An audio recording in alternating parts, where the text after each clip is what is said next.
Before we get started with this bonus episode, I want to thank Flash Floods, very good friends of mine, for allowing us to use their song, Palm of Your Hand, for the intro and outro music to this podcast. That song comes off of their brand new album, Halfway to Anywhere. I just want to encourage everyone to check them out on Spotify, link in the description of this podcast, and show them some love.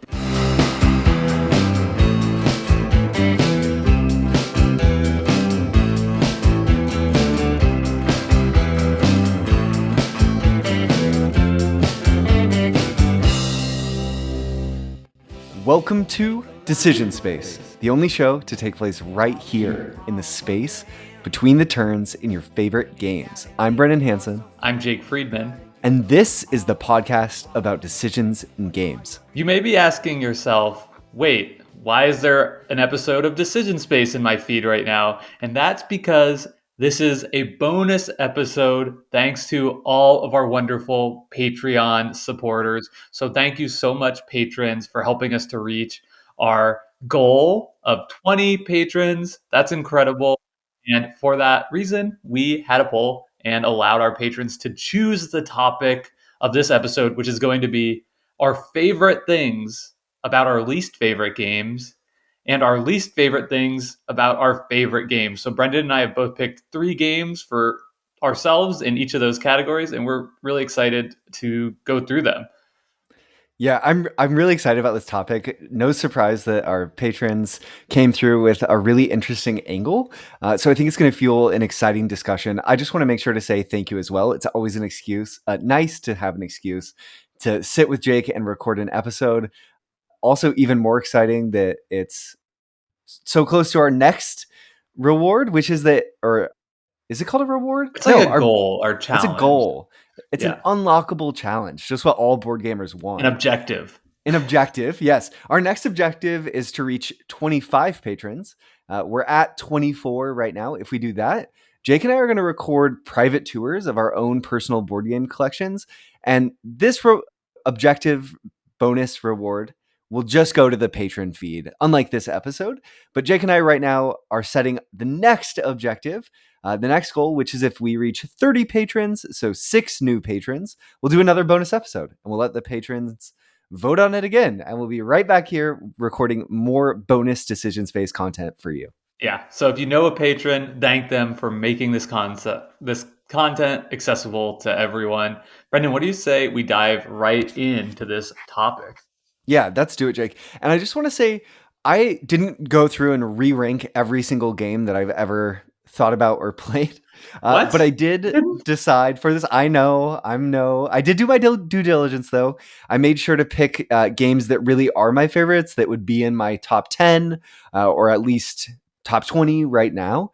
They're games that I'm really excited to talk about, and maybe some that I don't often get to talk about on the show. And also some games that I've expressed as maybe not being my complete favorites, but they're some of my least favorite all the time on that end.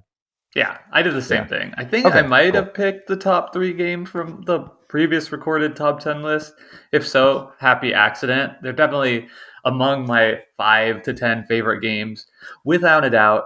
And similarly to you, for least favorites, I kind of just went with like, these games give me a strong negative emotional reaction when I think about them more. So we kind of chose, like, we weren't going to pick Candyland or Monopoly for this list. We're going to pick like hobby board games that a lot of people do enjoy.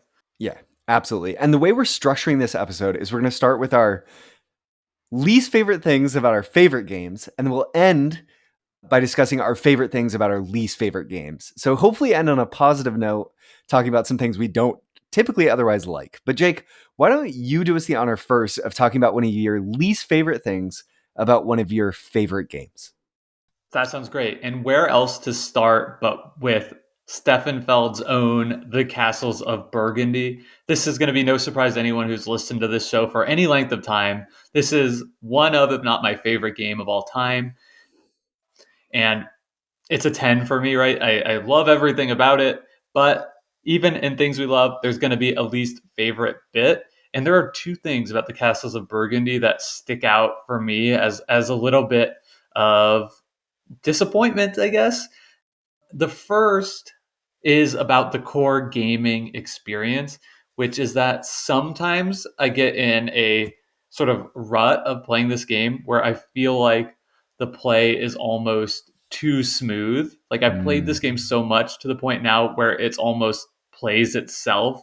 Like I have such well established heuristics in my mind about what to do and when, what tiles to prioritize, when should I be taking the extra worker action, almost never, and and to the point where it feels like the game plays itself, and there's a really really tight band of scores that I ever find myself in, so it doesn't quite capture the high highs and low lows, which is something I really look for in games. I'm pretty much always scoring between 200 and 250. Above 250 is like an exceptional game. Below 200 is like a really bad game for me. So like I can couch that in like this tight band of scores and know like within that I'm having really diverse outcomes. But when I take a step back, it's like I'm scoring pretty similarly overall, generally in the 200, 20-ish point range. And yeah, so that's kind of like a downside to me. Just not as much like variability game to game. You've gotten too good at it. I think, and I mean, maybe that's just like familiarity breeds content in that way. Yeah. And I'm not saying I'm the best player in the world by any means, but like I feel as though I'm definitely brushing up against my own sort of natural skill ceiling. And I was being maybe a little bit sarcastic. I wonder, Jake, you know, do you still find you talked about this rich heuristics that you have for playing the Castles of Burgundy, where so much of this game, right? It's a tile laying, dice driven game where you have a board in front of you with different die value pips, and then you're collecting tiles that you're going to use the results of dice you roll every turn to place out on the table. Do you feel like there's still interesting decisions within every play you have, but just that those are fewer and far between? Or are you sort of at the point where really you're showing up because the overall experience you love, but you kind of, once you see the results of a roll, you don't have an interesting decision to make most of the time? I would say I still do have interesting decisions, and usually those decisions come in pushing back against my heuristics. Heuristics, yeah. Like I know that I want to get a mine in age one, the first part of the game, if at all possible. But am I willing to, spend my first, two actions doing something that's like otherwise not very helpful because I have to, discard to get, there could be a situation where I have to use one of my die to get workers and then a second die to collect mine, even though I'm in a position where it's going to be potentially challenging now for me to even play that mine because I might need to get different tiles first to chain together. And now I'm basically down in action and down two workers. Is that still worth it? Maybe, maybe not. So there are interesting decisions there. I'll jump to the other thing that kind of comes to mind, which is that we've been playing a decision space tournament right now with the Castles of Burgundy, and it's just a fact of this game that there are unbalanced player boards as well. I think this is something that only really comes up if you get to the point of playing competitively, which is so rare for any of these games. So I don't think this is something that really affects a normal play experience. But there's one board 8, that is just much stronger than all the others, and that's sort of disappointing. When that comes up, we sort of had to discuss: do we use board 8 or do we have to skip it? But then you have less options. So I'm not crazy about that. And in fact, I'm actually not crazy about any variants that let players pick boards and starting locations. At this point, my absolute favorite way to play the Castles of Burgundy, at least online, is on Yucata, where they have the random setup, where you just get a random board and a random castle placement. And for me, that infuses the more high highs and low variability that I want in a game, because now all of a sudden I'm starting in like a terrible starting location where I can only place like animal tiles to start. And what do I do with that? And that's creating novel and unique challenges that I have not experienced in the game. Where if you're doing where you get to pick everything yourself, you're going to only choose between a few different starting, and that's going to create more of that monotony of play experience. Awesome. I think that covers it really well, Jake.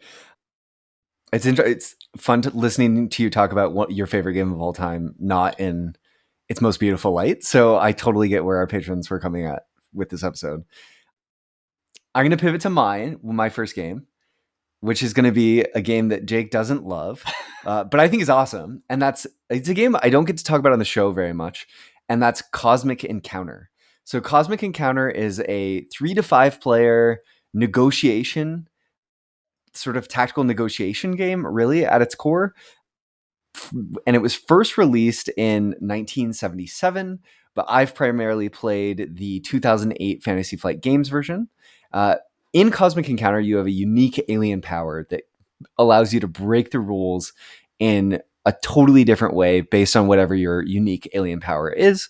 When I play Cosmic Encounter, we play with the variant that you keep your rolls hidden until you use your power, which gives you a dramatic reveal and can really shift the power dynamics at the table if someone keeps a hidden power that's quite strong and then reveals it midpoint in the game. It can cause a shakeup on the table. I love Cosmic because it is a great game at generating memories and stories, and not every play I've had of Cosmic has been phenomenal, but I've had absolutely phenomenal games of Cosmic that I'll never forget and are some of my favorite gaming memories of all time. So that's why it's my favorite game, one of my favorite games I've ever played. Two things that irk me about Cosmic Encounter.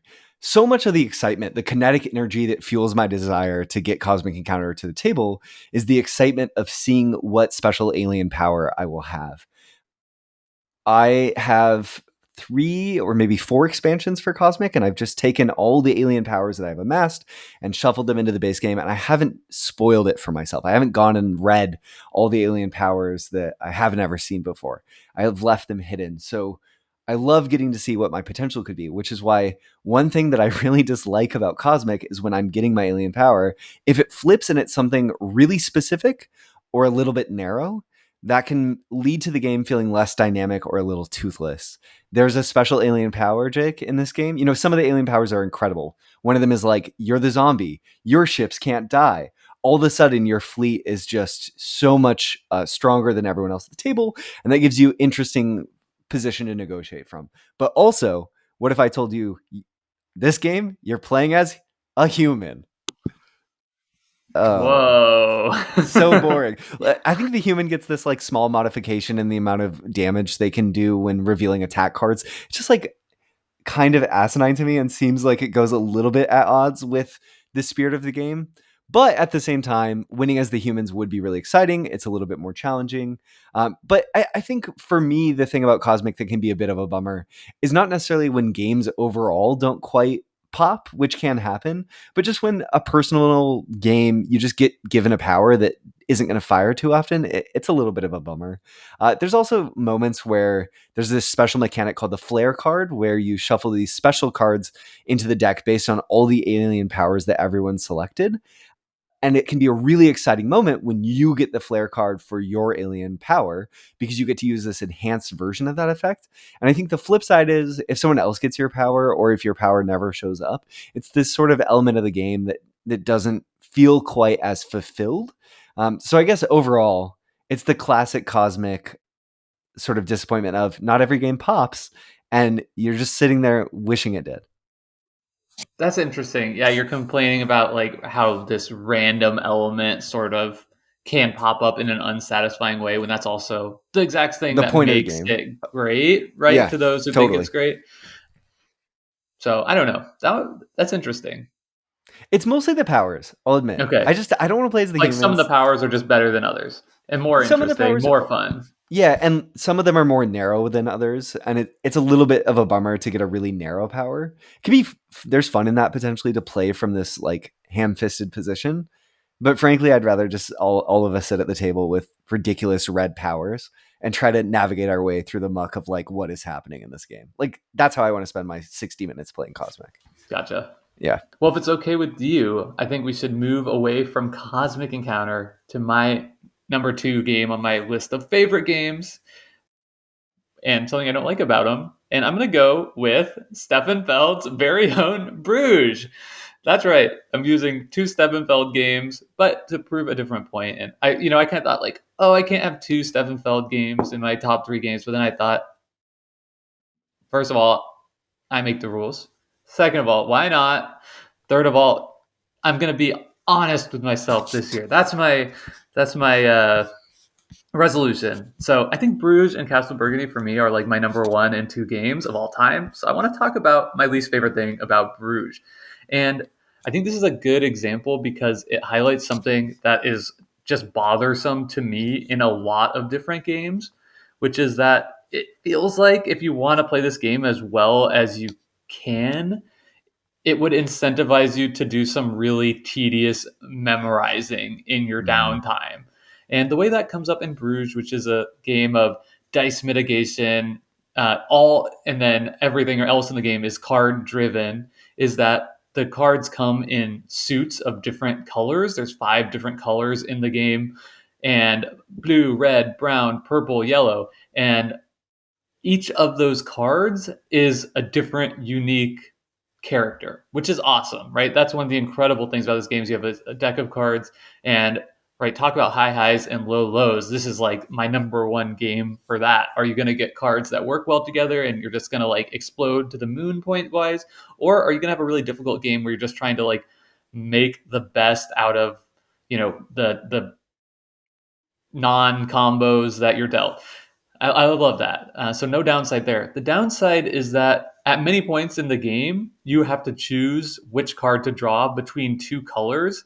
And at that point, it would be really nice if you just intuitively knew what type of characters are available in each colors. So for example, there's one card that is extremely powerful and it's called the Astronomer.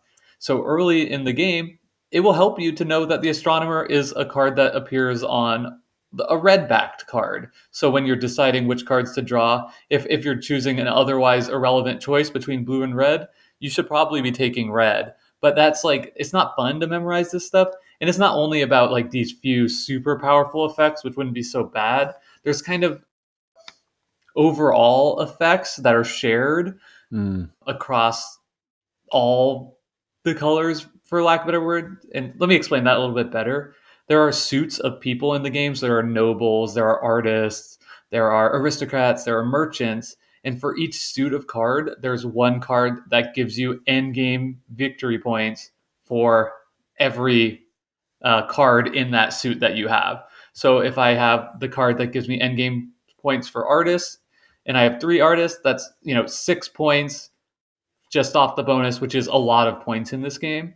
So that's another case where it'd be really nice to know if I just happen to have 3 merchants in my house and I haven't seen, or sorry, in my player board in my houses that I have, and I haven't seen the card yet that gives end game points for merchants. I would want to know potentially what color that is so I can give myself the best possible chance of drawing it if I want to do as well as I can in the game.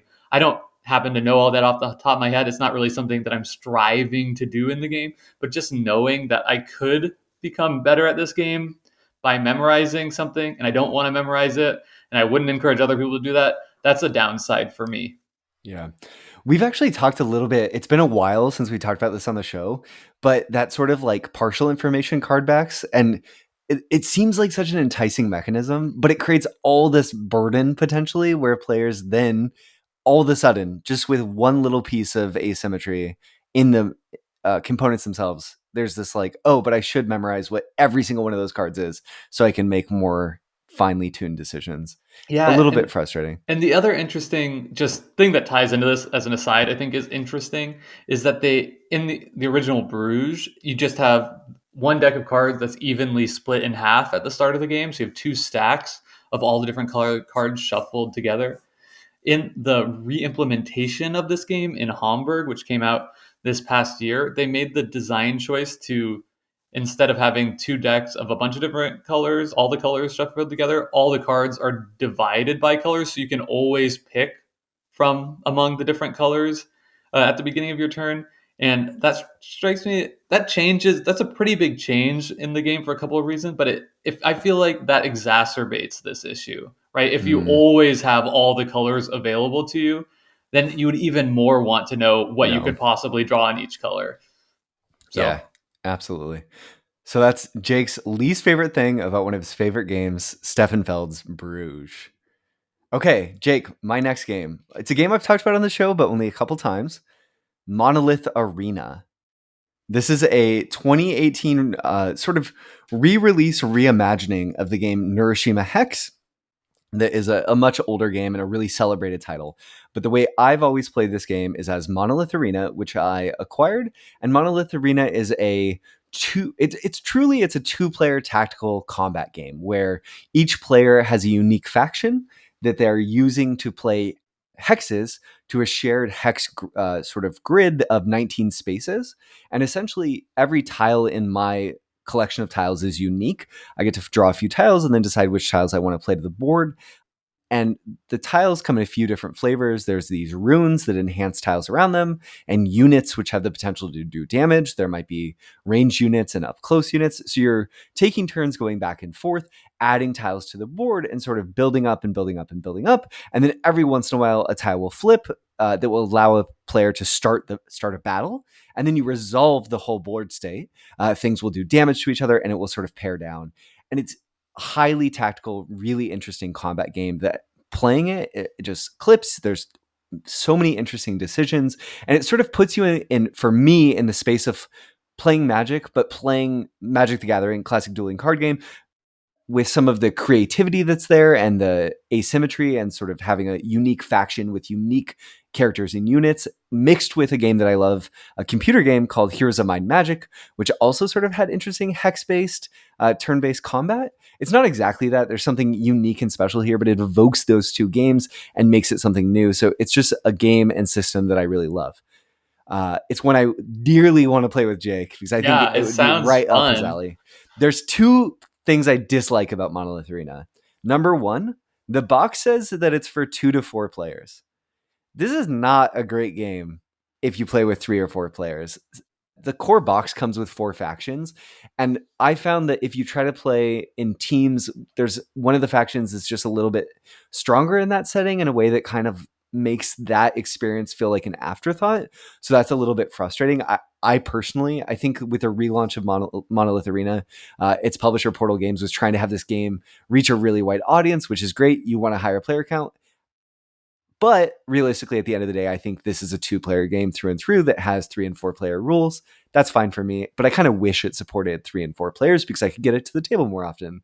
The other thing that I don't love, I think I'm giving myself one of these, Jake, and maybe you'll give yourself one of these too, is that Monolith Arena is a dark fantasy themed combat game.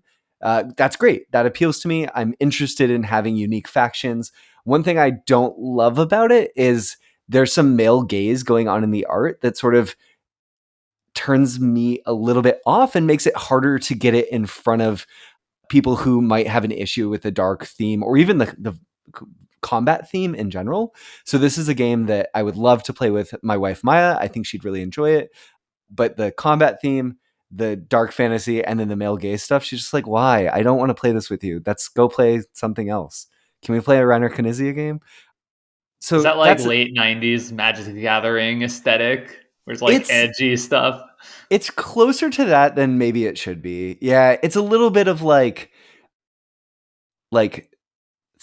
14-year-old metal type dark fantasy going on. It's not egregious. I'm not, it doesn't, it's just, it's a bummer at the end of the day, I think. So for me, that's definitely my least favorite thing about a game that I really love that's dynamic, has interesting tactical decisions, that makes you feel creative, that has a really simple core mechanism that makes every game play out differently, and has really great factions. There's 2 expansions. I've picked them both up. I've only played with one of them and really loved it. So there's a lot more in this game that I want to keep exploring. I just wish it had a new coat of paint, which is really what Monolith Arena tried to be.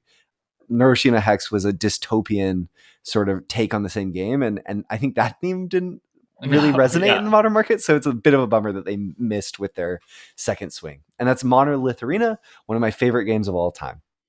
That's funny. That reminds me of the Land, Air, Sea, where like people don't really love World War II. No. So like, what if it was like anthropomorphic animal World War II? It's like, right. No, well, come on. It could be literally anything. And even that, at first, it was sort of like, oh, great, it'll be cool anthropomorphic animals. Yeah. And then the art came out, Like it was like, oh, this Redwall. is right, like Redwall or like Root. And then all of a sudden it was, oh, this is even more violent and grittier, except it's animals. Oh no. I Yeah, right. waited until that came out because I was like, oh, that's definitely the version for me. And I saw it and I was like, oh dear. Oh That's dear, yeah. definitely not the version for me. I'm taking the World War II theme. Do you think Yeah. I should play the Neuroshima Hex phone app? I think I downloaded it at one point, and then I was kind of like, I don't love this. But I think that was more just responding to it being a phone app and the dystopia theme Theme. than the Okay, so gameplay at all. I can't speak to that, Jake, because I tried to download it and it didn't work on my phone. I think Oh, maybe due to some board game app, phone app legacy okay. support So issues. maybe it's So not an maybe you can't option. even play it. Yeah. Okay. All right. One option for us Scratch. could be we could grab a lunch hour date one day and play on Tabletop Simulator. I Oh, could that could be teach you there. fun. That might Yeah. be fun. Yeah. Yeah. Lunch date. Let's do it. Let's Or we do could it. just play it Geekway. Anyway, Exactly. moving on. What? Moving on to my third favorite game. I'm going to talk about something I don't like about this. I'm kind of beating the drum that this is a near perfect game for me. And this one is extra nitpicky, I think.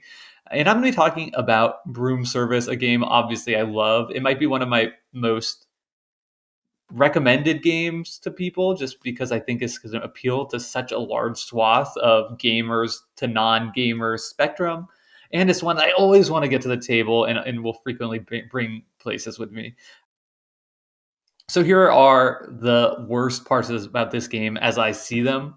Number one, there is a hard to understand rule in this game that I just can't ever. I have to look at the rule book every time I play that, which is a shame and just doesn't seem right because of how often I've played this game.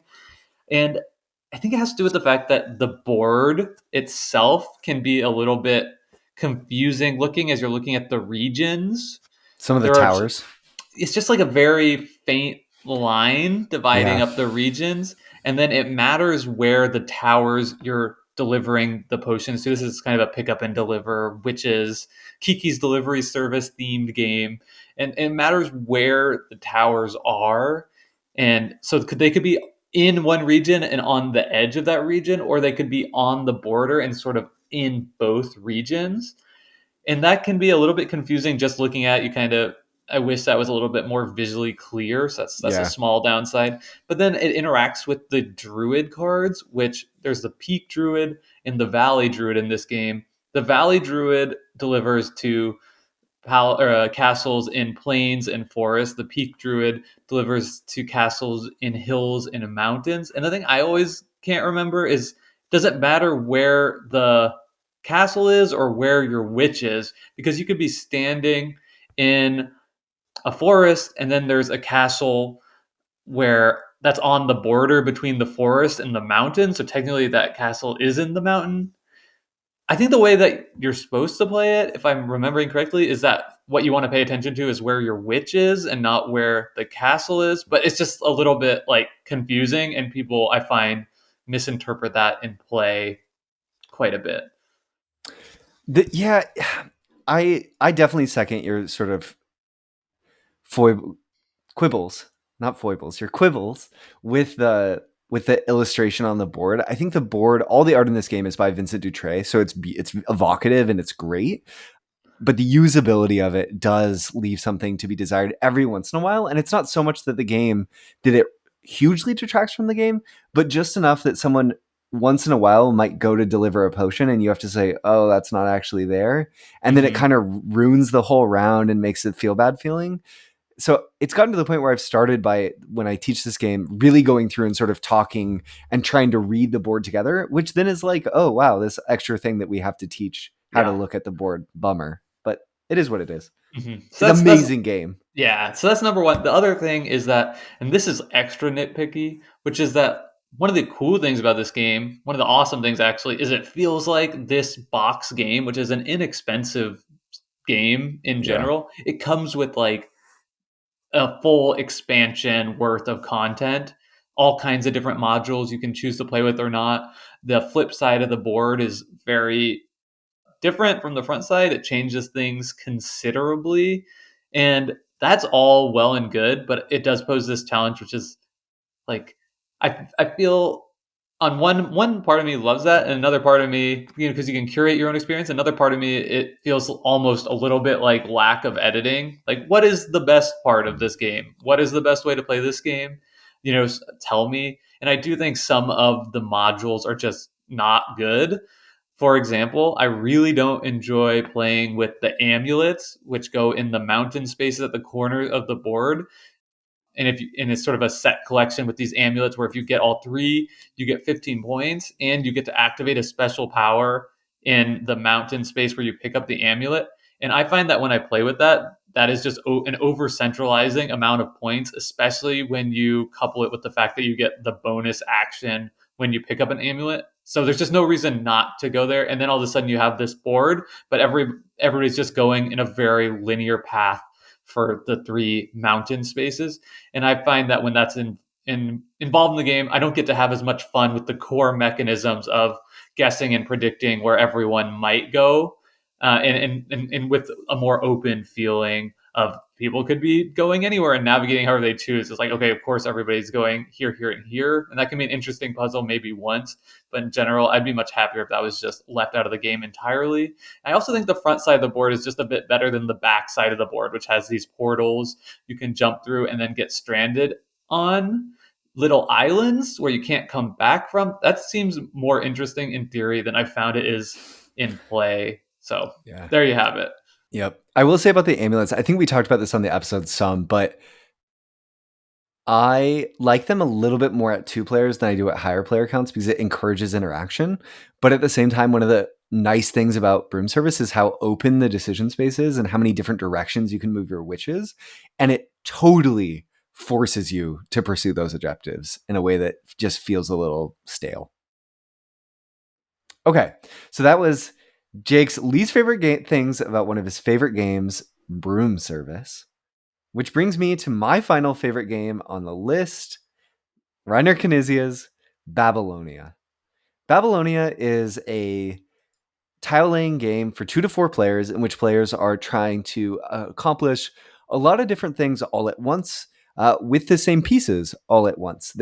Every player has their own tile set of farmer tiles and noble tiles that they're trying to play to a board to get points by claiming farm spaces surrounding these special locations on the board called ziggurats that give you points just for playing next to them, and special powers if you have a majority of pieces around them when they're closed off, and also cities, which when they're fully surrounded score based on essentially chains of tiles that players have connected to them.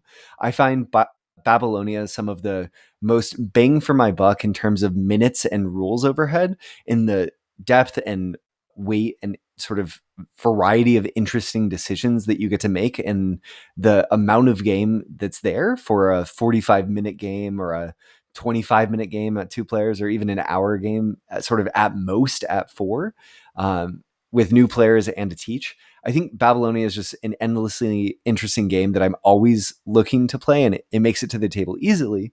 But one thing that can be a little bit frustrating about Babylonia is that there can be moments where new players who aren't experienced playing Reiner Knizia's tile-laying games and maybe aren't as experienced sort of with the game itself will miss beats that they need to be hitting in terms of timing around scoring opportunities or around ziggurats. And there's some turns where your hand might be a little bit forced in what you have to do, which is great in a game between equally skilled players. But in trying to expand the number of people who I can play Babylonia with, sometimes I feel like I have to take a little bit different perspective than I might with a game that has less flexibility and openness, because you can make pretty bad mistakes in this game in a way that can feel pretty awful. So that's something that I think among experienced Babylonia players is excellent and great, but really is probably the thing that I like least about it. When I'm teaching, I have to give a little bit more strategic advice and handholding than maybe I wish I did, and especially more than I wish I did for a game of its weight. I think that makes a ton of sense. It's interesting. I feel like all of yours are like, this game is like a masterpiece in like strategy and tactics. The only downside is that it has all this awesome strategy and tactics. Like Cosmic Counter is this great game of chaos and randomness. The only downside is the randomness. I don't know what that says about you and your favorite games, but it's just a theme I noticed. That's interesting. Where I feel like the thing that like you love about the game is what you put as the. Yeah, I feel like maybe it's getting at this idea that sometimes even the things I maybe that's that double-sided coin, right? Where sometimes the things that people come to and surround most also end up having a crowd of people who dislike it, right? That sort of Mark Rosewater quote that if you want a game to be loved, the game might also have to be a little bit be hated. And I think that I'm kind of a little bit maybe with some of these games calling out the things that I love about them, but also there's a crowd that could be hate. To quote Mark Rosewater. That's why I think you're cheating. About them. I'm cheating? How am I cheating? Yeah, because you're not saying things you don't like about them. You're saying things that like other people might not like. I don't like that when I don't like the art in Monolith Arena. I don't like when I get dealt the stinking humans in Cosmic Encounter. And in Babylonia, I don't like if I have to overteach the strategy a little bit to newer players. Fair enough. Stinky downsides. The other people I don't like. Babylonia is a solo game. Following up on that aside, terrible. I would never want to play it. Brendan, this was a really fun conversation, I think. What a great topic people chose. And it really does force you to think differently, but I'm interested in getting over the other side of the coin and think about some of our favorite things about games that we don't care for. Awesome. Let's do it. All right, great. I'm going to jump in first with perhaps my most notorious take on the podcast, which is that I hate Splendor. I think Splendor can be killed by just about anything. I'm so happy right now, patrons, that you've created a situation in which Jake has to say nice things about Splendor. It's great. Yeah. Jake, go on, please. I'm not going to... I think on all these, I don't think it's... Right, this is the positive part of the podcast. So I don't know if we should belabor the reasons we don't like it. I think maybe we just go straight to the things that we do like about these games. Okay. So Splendor is great for having a very simple rule set, right? Very easy to teach. And I think the decisions you get to make in the game are certainly greater and deeper than the input to like get it up and running. So for that reason, it definitely is a game that, even though I don't personally care for it, I would absolutely recommend this to new gamers as a gateway game, the board game hobby. The thing that really gets my brain churning to the extent that it does in this game is the closed gem market. I think that's a really clever decision and something that certainly opens up the decision space to allow plays that would not be possible if you could just have, any number of red gems out there, right? Kind of the sense of like, wow, somebody's cornered the market in red, and now that's making it much more difficult for me to proceed with my strategy, I think is a type of, I don't want to use the term higher level thinking, but sort of a more advanced board game type of strategy that you might see in like a heavy economic game of some sort. And the fact that those same types of really like economics can be applied to this super light game is undeniably cool. Yeah, it's neat that you might play defensively in the way that you can because of this mechanism. Awesome. Jake, I'm going to try to use the phrase to the extent that it does at least once in my talking up good things I like about games I dislike. Okay, so that was Jake on Splendor. Now I'm going to go with my first game is Res Arcana. Res Arcana is, I would say, a beloved game by Tom Lehman fans. Tom Lehman is the designer of Race for the Galaxy, an incredible card game. So he made Res Arcana, another engine building game. I have a hard time with Res Arcana. But one great thing about Res Arcana, a game where you sort of use cards to collect resources and then use those resources to convert them ultimately into points, is that this is a game that allows you to start rich. I think endowed progress, when you start a game in medias res, right? You have a position and you're playing from that position, can be really exciting, and it can give the game a sense of momentum that you might not otherwise have if you're starting from scratch and you have to build up. This mechanic might enable some aspects of the game that I think ultimately are reasons why I dislike it. But when I sit down to play, I'm excited by the fact that I have this rich set of resources in front of me that represent the potential to fire off this sort of loaded cauldron, as it were, within Res Arcana. So that's my favorite thing about Res Arcana is just starting rich and feeling like I get to sprint down a mountain. Yeah, that's great. I think a great choice for this. Res Arcana, the number 128th best game of all time, according to folks on Board Game Geek. And that was such an interesting episode. It was one of the earlier ones we did. And Decision Space Trivia, the only episode we've ever recorded twice, because we just scrapped the first one. We were like, we didn't nail it. We're going to try it again. And I think the interesting thing about that conversation is we both kind of felt like, you know what, this is a brilliant design, and yet we're not having as much fun playing it as it feels like we should be. But you really can't fault the design and like the craftsmanship.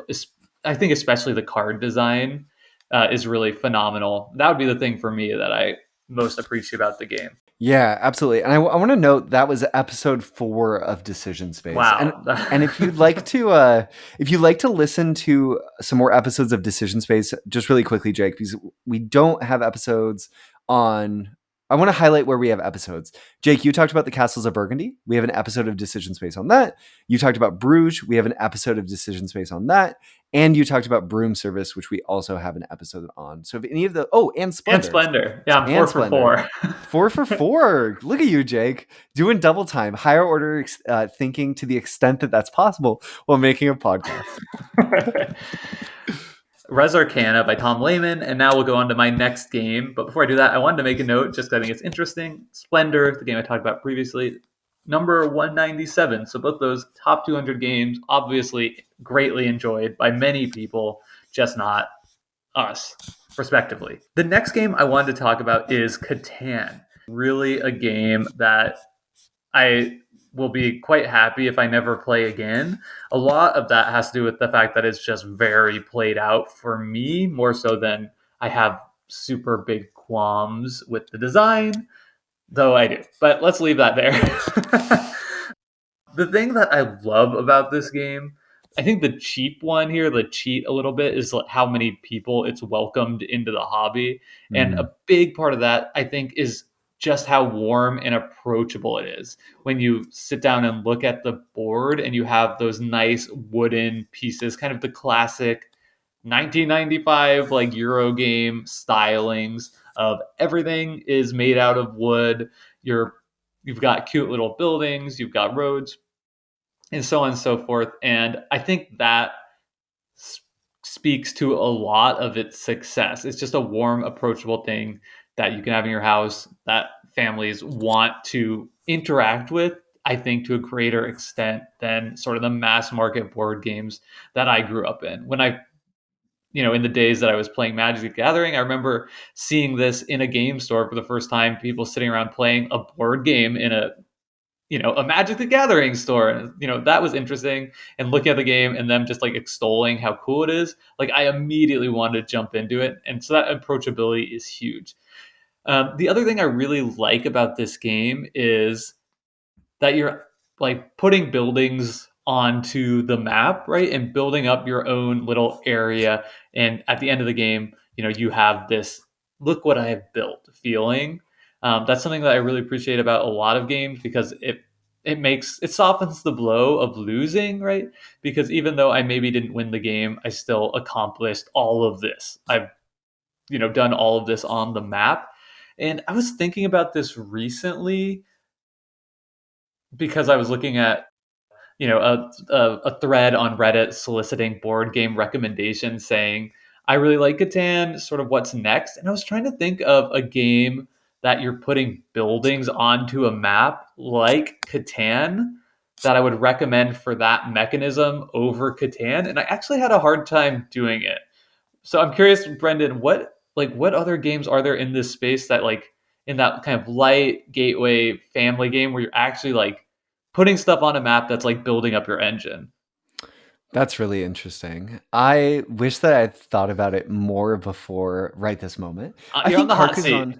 Carcassonne's another game that comes to mind of just No. getting to like build out a board and place things on them. Yeah. And you are making investments in the way that you're kind of making investments in Catan, but it's a little bit less But it doesn't have the I getting don't know if you want to resources. call it like almost like a gentle theming of like Sure. you're putting a factory down and that's boosting your economy in some way.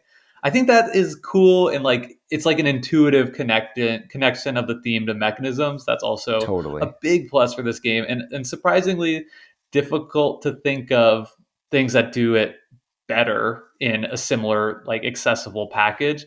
If you can think of stuff, that I'm sure there are games out there that we're just neglecting to think of, I'd be curious to hear what you would say fits this space better in 2023.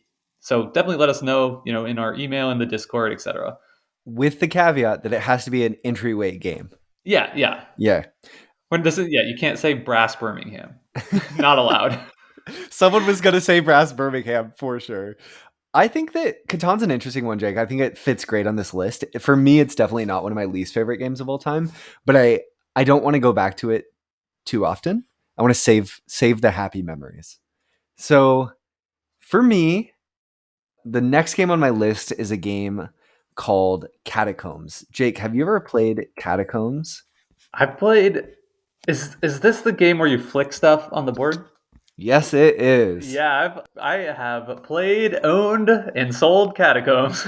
Yeah. Okay. So Catacombs is a 2015 dexterity game that plays in about 60 to 90 to 120 minutes, way too long for what it is, in my opinion. But the theming of it is that you're going on sort of a dungeon crawl.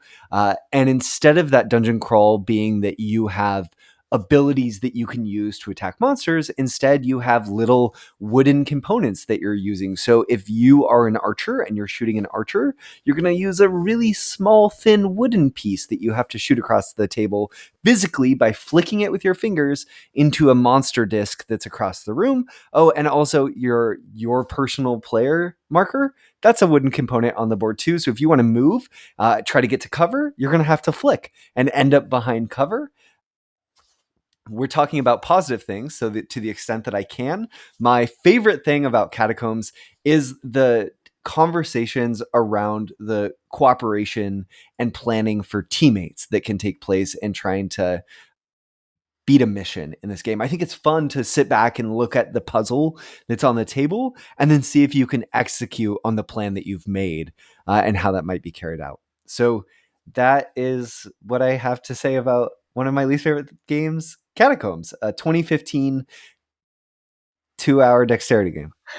I love dexterity games, and the shut up and sit down review of this one just sold me on it so hard. And even hearing you talk about the mechanisms in this game and like how they've thematically integrated the dungeon crawl into the dexterity, it sounds so fun. But it's just unfortunately for me too, like the actual on the table play experience fell short of that like raucous good time that I was hoping for. Yeah. I also caveat this with I have a lot of dex oh my gosh. I will also caveat this with I have some dexterity games that I really enjoy, like Coconuts, a game of flicking coconuts. Not anything else, Jake. They're just coconuts into cups on the table using little monkey spring-loaded statues. That's amazing. But Catacombs for me, just a little bit too long, despite the fact that, like you, Jake, I think the way in which it evokes its theme is phenomenal. Just the play experience brings it down. I also, another highlight of Catacombs 3rd edition, which came out in 2015, is I'm almost certain it's the first Kwanchai Moria art, the sort of really celebrated board game artist that I ever saw. It's a beautiful cover that kind of you see the The third beginnings of edition one. the 3rd edition. That's Yeah. one I had too. Yeah. The Yeah. one that went goodbye. Yeah. Yeah. That's interesting. I had an interesting conversation. I can go into an anecdote because we're in a bonus episode. So I'm Yes. just like unfocused here. I'm just having a good time with the Nice. patrons. I was having a conversation about game design recently, specifically around designing a disc golf game with some of my friends who are game designers and disc golfers. And somebody raised the point that for a disc golf board game to be fun, it almost like necessitates that it is shorter than 90 minutes because that's how long it takes to go physically play a round of disc golf. Yep. So, it's not a flicking game on the table about disc golf is not going to recreate actually playing disc golf. So if it takes as long as it does to play that, like, what are we doing here? So maybe that is the inherent challenge for all longer dexterity games to overcome. It has to be shorter than the time it takes to like go actually do sports outside. Yeah, I think that's a really excellent point, Jake. And maybe doesn't have to be shorter, but offer something. There has to be something more there. And for me Yeah. with Catacombs, there wasn't quite. Yeah. All right. So that was Catacombs. Let's go to my final least favorite game that I'll be talking about on this episode. And this one might be a little bit unfair because I don't know that I've given this game its due. Um, I've only played it once on the table, and one one, I don't know, 4/5, two. I'm hoping 2/3 maybe through a digital asynchronous version of, and that is Root.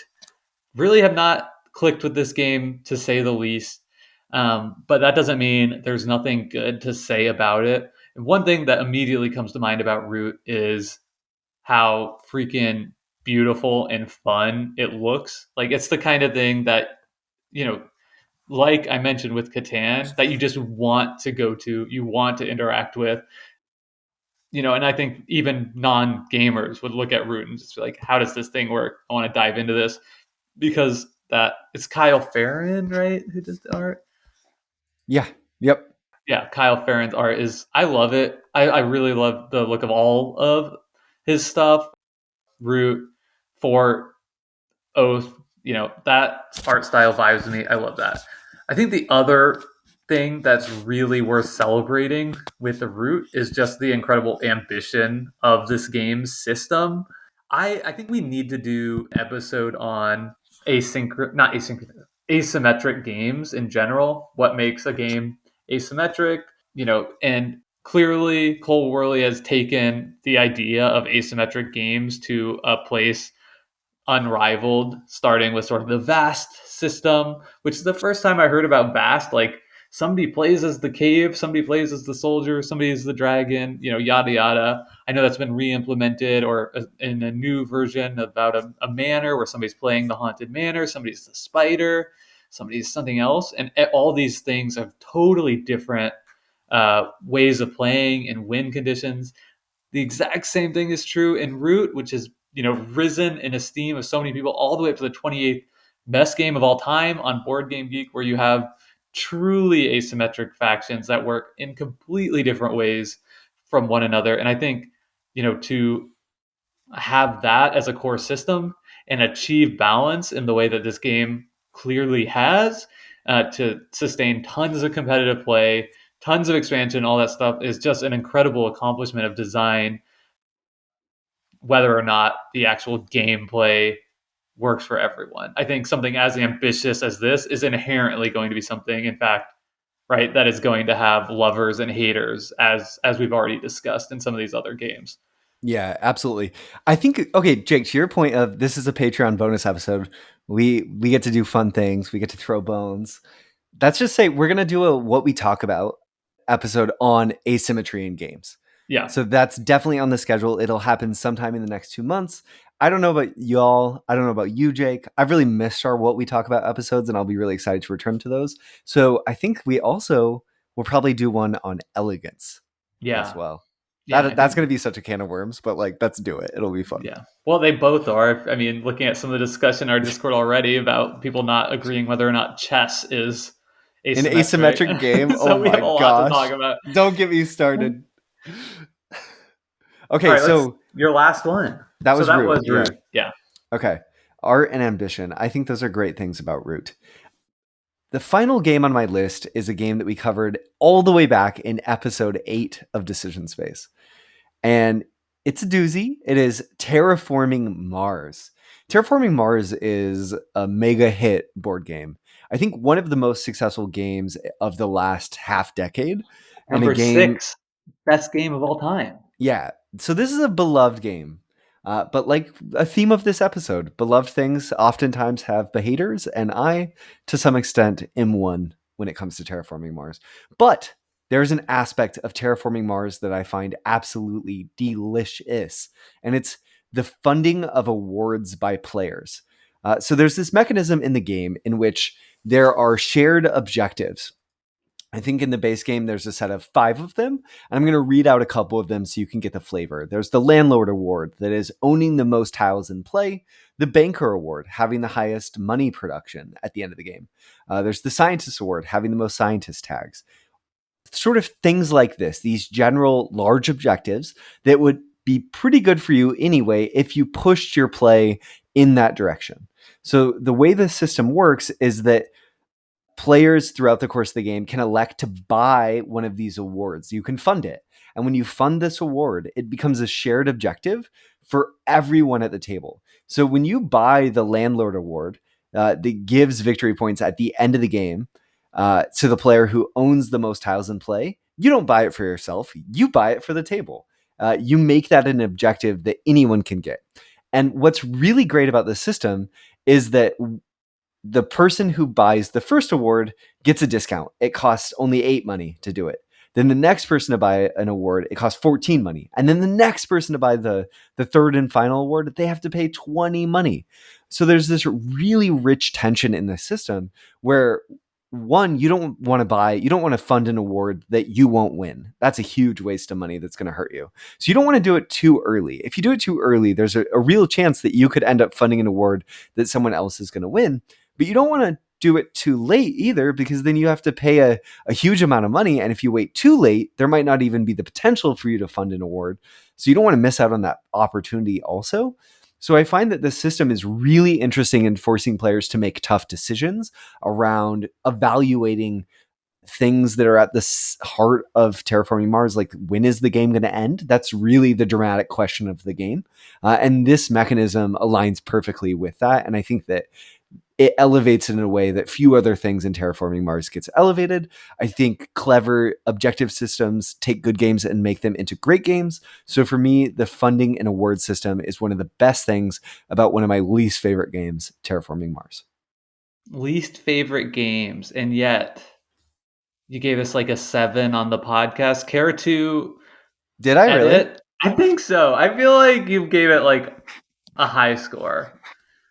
I think I gave it like an 8. So okay, but you titled it Brendan Pan's Terraforming Mars. Yeah, but that was good just old for the episode 8. clickbait. That was for the clickbait. Yeah, I think we for have me, a list. We have a list of ratings. You talk. I'll find it. Going back and looking at the actual descriptions of the user ratings, which is something on Board Game Geek, the 1 to 10 scale, something that Jake, you've really pulled in as we've developed our decision space rating house style. I would say that looking at them now, I would rate Terraforming Mars a 4. Not so good. Damn. It doesn't. Wait. I want to read out the little descriptor. Not so good. It doesn't get me, but could be talked into it on occasion. Oh, you're in big trouble. I'd give it a 4. All right. Well, that was great. Let's just end it on that note and just leave people with that one. That was Brendan's final game, a game he rates a 4 out of 10, Terraforming Mars. Brendan, this was super fun doing this bonus episode. Yeah, I loved it. It's really great to have an excuse to meet and talk with you about games. So thank you to everyone who's contributed to our Patreon. Excuse me. You've made the show better in really meaningful ways. And I like upgrading Jake's microphone, helping us pay to host the podcast, to host our website, to reach a broader audience so we can make even better content. But thank you too for helping us reach this milestone of 20 patrons to unlock this awesome episode, because I really enjoyed it. What's better than Decision Space on a Saturday? You could probably tell me, but to me, that sounds pretty awesome. So hopefully we get to do more of this in the future. Totally. And I'll just end by saying, obviously you heard that we used a different song for the intro and outro of this podcast. It was the same song that we used as our Reiner Knizia dance break last episode cast. And I think we're going to use this song in any future bonus podcasts that we may or may not do to sort of diversify them. The other kind of difference here is I'm probably going to be a little looser with the edit, just because that's a lot of editing in 1 week to get out multiple podcast episodes.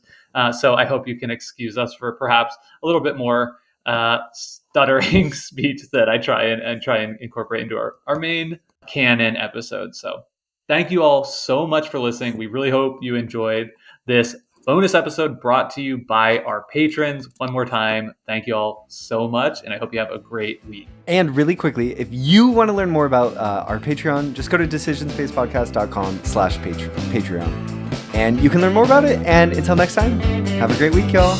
Bye. Bye. Some people make a lot of money, all in the palm of your hand. And yeah, they think they are so funny, but you know it's all just part of the plan. What are your real motivations? Well, it's not hard to tell. And you don't need congratulations, no, because you don't learn your lesson